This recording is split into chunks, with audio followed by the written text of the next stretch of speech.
Martim Anselmi não é mais treinador do Glorioso. Nem a vitória sobre o Red Bull Bragantino foi capaz de fazer que John Textor mudasse de ideia em relação aos métodos de trabalho do argentino. Como eu falei para vocês também ontem, né, na nossa live de pós-jogo, não só o Alessandro Brito, a diretoria de futebol, mas também os jogadores, o elenco, né, capitaneado aí pelas referências do time, como Alexander Barbosa, o Alex Telles, tentaram, de certa forma, proteger, respaldar o treinador argentino Martim Anselmi, mas a decisão, na verdade, já estava tomada. A decisão já estava tomada mesmo antes do jogo. Havia até um receio de que o Botafogo chegasse a Bragança Paulista sem treinador. Todavia, pelo menos, isso não foi feito, né? Eu acho que atrapalharia muito a concentração dos atletas, seria até, de certa forma, antiético, né?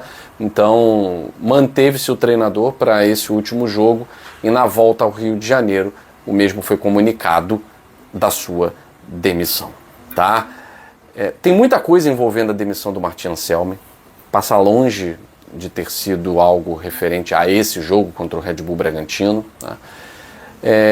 Um dos motivos foi que na coletiva o Martim Anselmi se disse um treinador flexível a ideias, flexível a sistemas de jogo. E a verdade é que isso não aconteceu, né? Essa flexibilidade, ela não aconteceu. A flexibilidade que ele prometeu, ela já não se mostra num primeiro momento em que o Botafogo não tinha 3 zagueiros para começar a temporada num esquema de 3 zagueiros. Não tinha.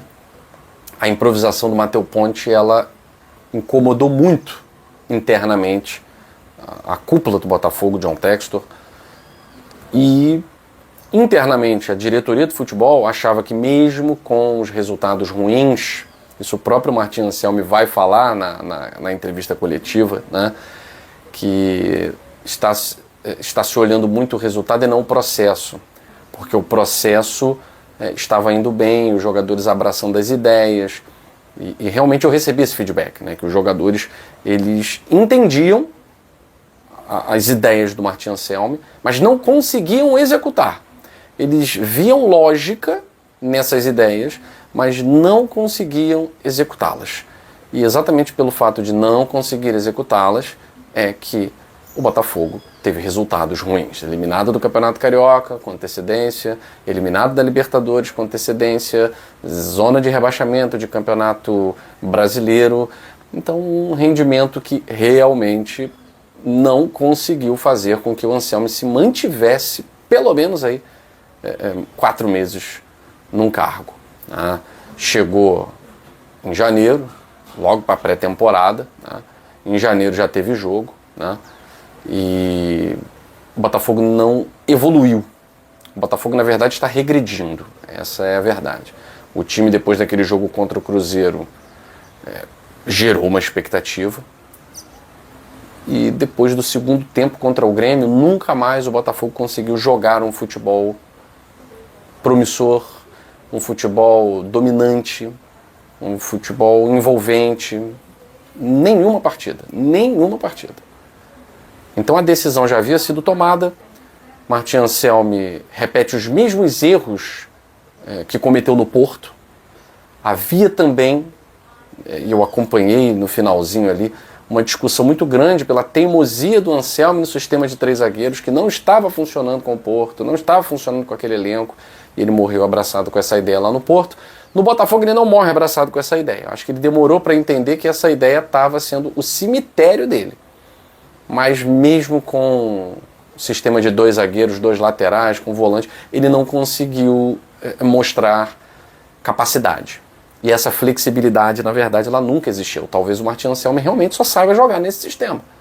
Porque se ele conseguiu enxergar que o Botafogo jogaria bem, tendo o Danilo de primeiro volante, ele não entendeu o Danilo, ele não entendeu o elenco, ele tendo Alan e Edenilson à disposição, ele escalou o pior que ele podia. Então, a demissão, ela acontece, ela vem num momento que ainda é início início de temporada, a nossa temporada ela já mudou por conta de um péssimo início, né? A gente está fora da Libertadores. A temporada do Botafogo era a Libertadores da América, a gente está fora da Libertadores. Então, depois da eliminação da Libertadores, a gente já poderia demitir o Martin Anselmo. Mas aí ficou aquela coisa do, não, mas ele não teve nenhum elenco ainda, ele não teve Medina, ele não teve o Edenilson à disposição, o Júnior Santos está chegando agora, então ele vai ter o Ferrarese, então é quase um novo time, vamos dar uma chance. E não evoluiu. Os jogos contra Flamengo, Palmeiras e Red Bull Bragantino foram jogos muito abaixo da crítica. Nem preciso comentar o jogo contra o Barcelona de Guayaquil, que rendeu na eliminação do Botafogo dentro do estádio Newton Santos. Bom, se a saída é uma realidade, o novo nome é uma incógnita. Há quem diga que contatos iniciais com o Crespo já foram iniciados, né? Não recebi esse feedback, busquei contato com a pessoa de dentro do Botafogo, não recebi esse retorno de que já há um contato inicial. Pode estar acontecendo também, há outros nomes, e realmente o que me foi passado é que não existe um nome só, tá? Há outros nomes. O nome do Crespo já foi um nome ventilado antes da chegada do Martin Anselmi, né? Lá atrás, antes da chegada do Renato Paiva, né? O nome do Hernan Crespo era um nome que vinha sendo ventilado, né? E vamos lá, comparar Hernan Crespo com Anselmi, eu acho o Hernan Crespo mais treinador do que o Martin Anselmi, pelo currículo do Crespo, né? O Crespo é um treinador que foi campeão em todos os clubes por onde ele passou. Ah, mas saiu de São Paulo, foi demitido e tal. O que conta a favor do Crespo? Aí os fatos dizem, né? O Crespo chega no ano passado no São Paulo, o São Paulo beirando zona de rebaixamento. O São Paulo vivendo, além da crise fora de campo, uma crise dentro de campo também. Impeachment de presidente e tal. Enfim, tudo isso estava rolando, começou a rolar no ano passado. E aí o São Paulo demite o Zubeldia, traz o Hernan Crespo e, de certa forma, vai ter mais tranquilidade. O São Paulo consegue terminar o ano com tranquilidade. Não briga por Libertadores, não tinha como. Um time fraco, um elenco também fraco, vários jogadores machucados.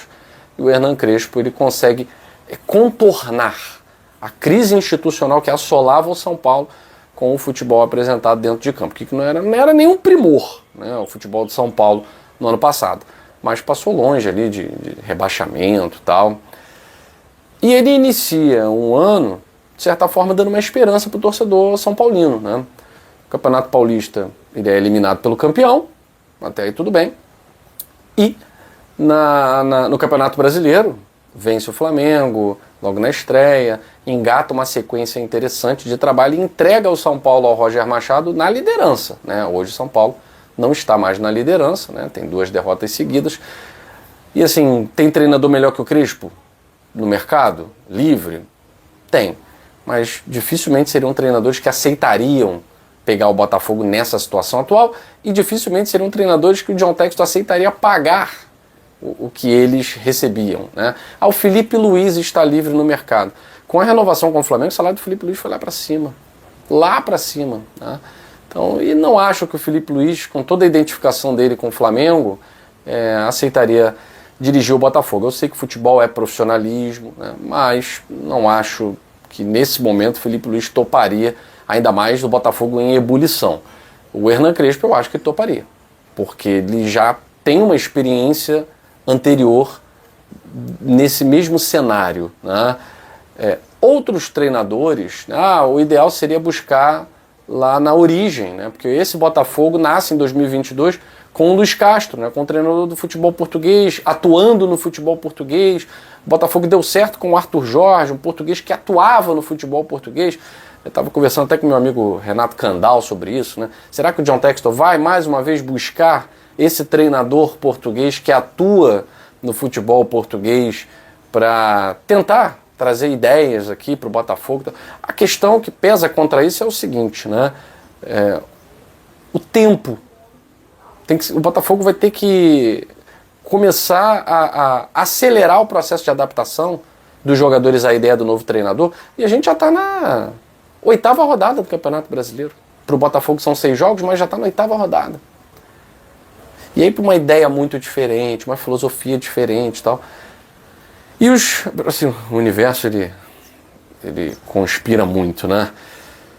No dia que o Botafogo demite o Anselmo é o dia que o Cruzeiro anuncia o Arthur Jorge, né? Infelizmente, o mundo é essa loucura, né? Ele gira loucamente. Enfim, Luiz Castro, que foi o que começou o trabalho, está no Grêmio, está empregado. O Arthur Jorge fez que o trabalho desse certo, está empregado, está agora no Cruzeiro. E o Botafogo vai ter que buscar um treinador que esteja livre no mercado, de preferência com experiência no mercado brasileiro, no cenário brasileiro, para não demorar a se adaptar, não ficar reclamando de viagem, não ficar reclamando de gramado, né? Então, de certa forma, o Hernan Crespo já está mais do que adaptado, né? Há outros nomes aí livres no mercado, como o Juan Pablo Vojvoda, mas o Vojvoda fez um trabalho muito ruim no Santos, né? Diferente do Crespo, que sai do São Paulo com o São Paulo na liderança, o Vojvoda sai do Santos com o Santos do mesmo jeito que estava no ano passado. Beirando zona de rebaixamento, não conseguindo praticar bom futebol. E o Vojvoda, não vou dizer que teve tempo, né? Porque tempo é algo raro no futebol brasileiro. Mas o Vojvoda teve respaldo, o Vojvoda ele teve pré-temporada. Né? Então, não vou dizer que é injustificável, porque eu acho o time do Santos ruim. Mas um trabalho melhor, um pouquinho melhor, acho que o Vojvoda poderia ter entregado. Mas vejo ali Vojvoda, Crespo, não vejo tanta diferença, né? Só que o trabalho no futebol brasileiro em grandes clubes mostra que o Crespo ele tem mais casca e o Vojvoda talvez precise se provar mais ainda em cenários mais importantes, né? Porque treinar o Fortaleza é uma coisa, treinar o Santos é outra, treinar o Botafogo completamente diferente, né? É muita pressão o tempo inteiro, muita pressão, não só da torcida, não só de mídia, mas também do acionista majoritário, né? Curioso para saber qual vai ser o método que o John Textor vai utilizar. Então é isso, pessoal. Agora eu quero saber de vocês. Deixe aqui seu comentário. Para você que é novo no canal, se inscreva, ativa o sininho para não perder nenhum vídeo. Todos os dias, um vídeo novo para vocês aqui no canal.